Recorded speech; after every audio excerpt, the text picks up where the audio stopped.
जय हिंद प्यारे बच्चों। एक बार फिर से हम लेके आए हैं आप लोग सभी के लिए जो 3 नंबर का प्रश्न है मॉडल प्रश्न पत्र से, हड़प्पा सभ्यता के धार्मिक जीवन का वर्णन करें। ये प्रश्न बहुत ही ज़्यादा महत्वपूर्ण है। एग्जाम में इसकी संभावना बहुत ही ज़्यादा रहती है। इसके में 3 क्वेश्चन साथ में जुड़े हुए रहते हैं। एक धार्मिक जीवन, दूसरा सामाजिक जीवन, उसके बाद व्यवसायिक किस प्रकार का है। तो आज हम चर्चा करेंगे धार्मिक जीवन के बारे में। इसके साथ एक महत्वपूर्ण जानकारी आपको दे दें कि ये जितने भी हम आपको दे रहे हैं इसका पीडीएफ आपको हमारे टेलीग्राम चैनल में मिल जाएगा, जिसका लिंक आपको डिस्क्रिप्शन बॉक्स में मिल जाएगा। तो देखिए, उससे पढ़िए। अगर फ्री में मिल रहा है तो आप लोग को लेने में क्या है, तो ले लीजिए, पीडीएफ मिल जाएगा। ऐसे कैसे रोक के आप लिखेंगे, कोई दिक्कत नहीं है, ले लीजिएगा, फ्री ऑफ कॉस्ट है। अभी ये ध्यान दीजिए, हड़प्पा सभ्यता के धार्मिक जीवन का वर्णन करें। तो सबसे पहले मैं आपको बता दूं कि धार्मिक जीवन जो था हड़प्पा सभ्यता में, तो हड़प्पा सभ्यता में जो धार्मिक जीवन है ये सब खनन के दौरान ही प्राप्त हुआ है। तो जब हड़प्पा की खनन हो रहा था, 1922 में खनन हुआ था, सर्वप्रथम दयाराम साहनी ने किया था। तो उस समय खनन के दौरान कुछ ऐसे ऐसे मूर्ति भी मिले जिससे हम यह कह सकते हैं कि हड़प्पा सभ्यता में धर्म था, जिसमें कुछ माता की मूर्तियां मिली, जो आज के जैसे दुर्गा, काली, चंडी, इस तरीके से कुछ माताएं की मूर्तियां मिली, जिससे हम कह सकते हैं कि ये जो हड़प्पा सभ्यता है इसमें मातृदेवता का पूजा किया जाता था। शिव, हमारे जो शिव हैं, अभी के जो हिंदू धर्म के शिव, वह उनका प्रतिमा भी पाया गया, जिससे यह पता चलता है कि वहाँ के लोग शिव का भी पूजा करते हैं। कहा जाता है कि ना शिव प्राचीन से है, बहुत पहले से है, तो इसका मतलब सही ही है कि हड़प्पा सभ्यता से भी शिव का पूजा किया जा रहा है। वहाँ के लोग वृक्ष, पशु, ये सब के भी पूजा करते हैं। तो चलिए, यही सब वाक्यों को हम आंसर के माध्यम में आप सभी को बताते हैं। तो लिखने का जो तरीका है ना प्यारे भाई, ऐसे पॉइंट वाइज अगर आप लिखेंगे तो नंबर आपको ज़्यादा मिलने की संभावनाएं हैं। तो देखिए, ध्यान दें, हड़प्पा सभ्यता के धार्मिक जीवन का वर्णन निम्नलिखित है। ये जो हड़प्पा सभ्यता का निम्नलिखित है, पहले हमने क्या लिखा है कि हड़प्पा से प्राप्त मूर्तियों में मातृदेवी की मूर्ति प्रमुख था। वहाँ मातृदेवी की मूर्ति प्रमुख था, जिसमें यह माना जाता है कि वहाँ के लोग मातृदेवी को ज़्यादा मानते थे। वहाँ पर मातृदेवी की मूर्ति सबसे ज़्यादा पाया गया, जिससे हमें पता चला कि वहाँ के लोग मातृ को ही ज़्यादा मानते थे। दूसरा, वहाँ पर ये जो मातृदेवी की मूर्ति मिला था, उसमें आज के जो वर्तमान जो काली की मूर्ति है उससे मिलती जुलती है। जैसे कि नग्न अवस्था में आभूषण पकड़े, हाथ में खड़ग लिए, वो ऐसे मूर्ति मिली थी। तो उसके बारे में उतना डिटेल्स में नहीं लिखना। अगर आपको 5 नंबर में ये प्रश्न आए तो आप उसे लिखेंगे, अदर नहीं आए तो कोई दिक्कत नहीं है, आप नहीं लिख सकते हैं।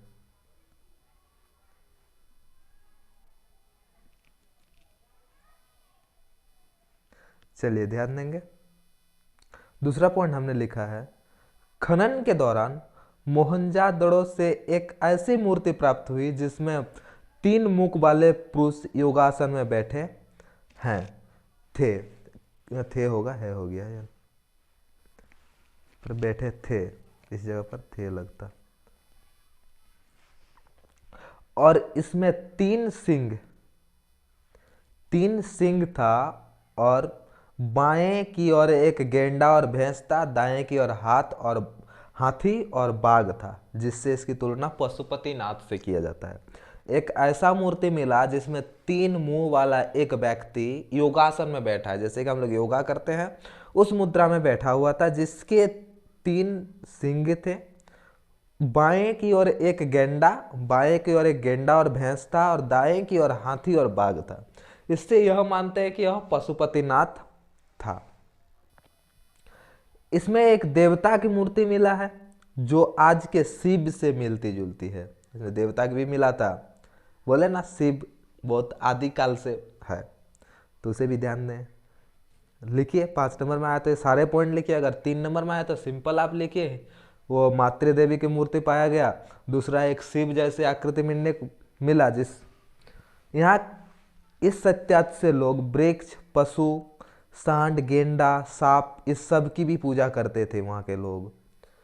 यहाँ का धर्म आजकल के हिंदू धर्म का मूल रूप है। ये जो सिंधु घाटी सभ्यता के धर्म है आज के हिंदू धर्म के रूप में माना जाता है। यहाँ बड़ी संख्या में ताबीज प्राप्त हुआ। सिंधु घाटी सभ्यता में ताबीज भी बहुत ज्यादा प्राप्त हुआ था। इसलिए पुरातत्ववादी क्या मानते थे कि वहाँ पर भूत प्रेत पर भी ज्यादा विश्वास रखे जाते थे। वहाँ के लोग भूत प्रेत पर भी ज्यादा विश्वास रखते थे। ठीक है, 3 नंबर का है तो आप छोटा कर दीजिएगा, ये मैंने पूरा विस्तृत रूप से जानकारी दिया है। 5 नंबर का आप लिख सकते हैं इसे। ठीक है, दूसरा नंबर क्वेश्चन में आता है जो कि 40 नंबर का है। अभिलेख से आप क्या समझते हैं, इसका महत्व है। देखिए मेरे भाई, अभिलेख जो है ना, अभिलेख मतलब ऐसा लिखा हुआ चीज जो किसी चट्टानों में पाया गया।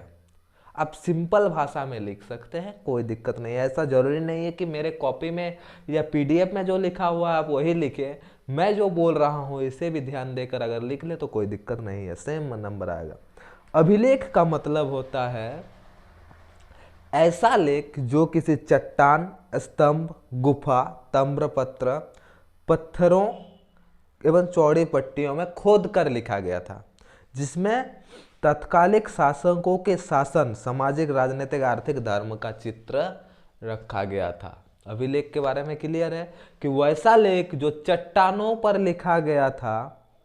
चट्टान के साथ साथ आप ये सब भी नाम दे सकते हैं, चट्टान, स्तंभ, गुफा, ताम्रपत्र, पत्थर, चौड़े पट्टी आदि पर खोद कर लिखा गया था, जिसमें वर्तमान जो उस समय के राजा थे उसके बारे में, उसके राजनीतिक, धार्मिक जीवन के बारे में चर्चा किया गया था। ठीक है, उसका महत्व के बारे में भी चर्चा कर लेते हैं। चलिए देखते हैं।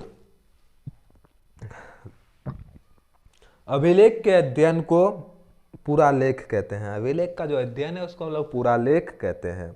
अभिलेख कहाँ से प्राप्त हुआ? तो अभिलेख मोहर, सभ्यता, स्तूप, चट्टान इस सब से मिलते हैं। इसमें क्या होता है कि राजाओं तथा सामंतों, राजा और जो उसके साथ साथ रहते थे सामंत, जिसने भूमि दान किया उसमें उसकी के अभिलेख विशेष महत्व है। वहां पर जो जमींदान किए थे उसका अभिलेख बहुत ही ज्यादा महत्वपूर्ण है, क्योंकि इसमें प्राचीन भारत के भू व्यवस्था, प्रशासन के विषय में उपयोगिता एवं सूचनाएं मिली है। उसमें क्या मिला? और जो भू व्यवस्था था, भूमि का क्या व्यवस्था है, किस तरीके से मापा गया है, कैसे मापे हैं, जैसे कि बीघा, काठा, धूर ये सब पढ़ते हैं, तो बीघा, काठा, धूर इस समय से आया है, अभिलेख से हम लोग पाए थे। ठीक है, तो ये सब के बारे में भी चर्चा उसमें मिला है उसमें। और ये भी मिला है कि प्रशासनिक विषय, जैसे कैसे था उसका जो प्रशासन था वह कैसे था, उस प्रकार पर उस पर भी चर्चा किया गया था।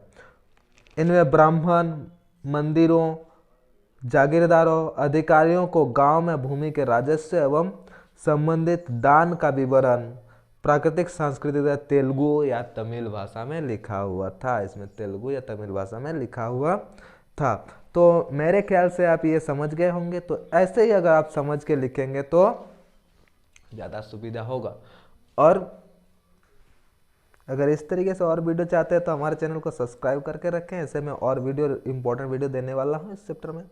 त्रिपिटक से आप क्या समझते हैं? तो त्रिपिटक बहुत ही महत्वपूर्ण चीज है। त्रिपिटक का मतलब होता है कि भगवान जो बुद्ध थे उन्होंने कुछ उपदेश दिया था, जैसे कि हमारे भगवान आदि पुरुषोत्तम श्री राम जी ने जो प्रवचन दिए थे या उनकी जीवनी जो था वह रामायण में लिखा हुआ था।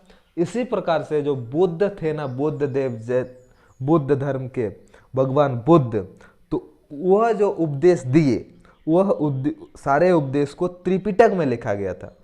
जो बुद्ध देव जब मर गए थे तो उनके बाद उनके जो शिष्य थे या अनुयायी थे उन सभी को आगे बढ़ाने के लिए दे दिए थे। जो बुद्ध धर्म के मानते थे उन लोगों को दे दिए हैं। जैसे कि जो आज हिंदू धर्म को मानते हैं तो वह रामायण पढ़ते हैं, महाभारत पढ़ते हैं, भगवत गीता पढ़ते हैं। तो इसी प्रकार से वह भी एक धर्म ग्रंथ मानते हैं, जिसे त्रिपिटक की संज्ञा दिया गया, जिसे त्रिपिटक कहते हैं।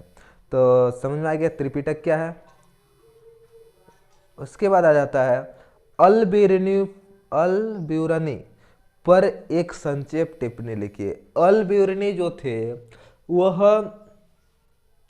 एक विदेश यात्री थे जो यहाँ वहाँ भ्रमण करते थे, एक देश से दूसरे देश में भ्रमण करते थे और साथ साथ उन सारे देशों की कुछ जानकारियां इकट्ठा करते थे, जो वहां से ज्ञान प्राप्त करते थे, जिससे आज के इतिहास बनाने में काफी ज्यादा आसानी हुआ या सुविधा मिला। तो यह एक विदेशी यात्री थे, वह आए थे आधुनिक अफगानिस्तान, वह एक जगह है आधुनिक अफगानिस्तान, वहां से वह आए थे। एक्चुअली उसका जगह था खोवारिज्म, खोवारिज्म बोल के एक जगह था जहां पर अल-बिरूनी वहां के रहने वाले थे। वह 11वीं शताब्दी में, कब आए? 11वीं शताब्दी में भारत आए थे। मोहम्मद गजनी के जो सुल्तान थे, मोहम्मद गजनवी के साथ भारत आए थे। वह बहुत से भाषाएं जानते थे, ये ऑप्शन में भी आपका आ सकता है, ऑब्जेक्टिव में भी आ सकता है कि अल-बिरूनी किन किन भाषाओं के ज्ञाता थे। तो यहां देखिए, अल-बिरूनी जो महोदय थे हमारे, वह फारसी भाषा के प्रमुख ज्ञाता थे। फारसी भाषा के ज्ञाता थे, सीरियाई भाषा, हिब्रा, अरबी, संस्कृति, ये 4 भाषा के वो ज्ञाता थे। ठीक है, ये ध्यान दीजिए पॉइंट। और ये कहाँ से आए थे? ख्वारिज्म से आए थे वह, यह ध्यान दीजिए। 3 भाषा के ज्ञाता थे। उन्होंने भारत में अल-बिरूनी ने ब्राह्मण पुरोहितों तथा विद्वानों के साथ कोई वर्ष तक बिताए। भारत आकर किसके साथ बिताए? वो भी आता है कि भारत आकर उन्होंने किसके साथ जीवन बिताए, तो ये था ब्राह्मणों के साथ। ब्राह्मण और पुरोहित वर्ग जो उच्च वर्ग के बिलोंग करते थे, उनके साथ वह मतलब संबंध रखते थे। अल-बिरूनी ब्राह्मण पुरोहित तथा विद्वानों के साथ कोई वर्ष तक बिताए और सांस्कृतिक धर्म एवं दर्शनों का ज्ञान प्राप्त किया। वह संस्कृत भाषा के और ज्यादा धर्म और उसके विषय के ज्ञान को प्राप्त किया। अरबी भाषा में उसने एक किताब लिखा, यह किताब भी उसके लिए बहुत ही महत्वपूर्ण होता है, उल हिंद, किताबे उल हिंद नामक एक विशाल ग्रंथों के लिखा, जिसमें उन्होंने धर्म, दर्शन, खगोल विज्ञान, रीति रिवाज एवं प्रथाओं तथा सामाजिक जीवन के बारे में ज्ञान दिया। तो आप इतना ही लिखेंगे तो 3 नंबर का काफ़ी है।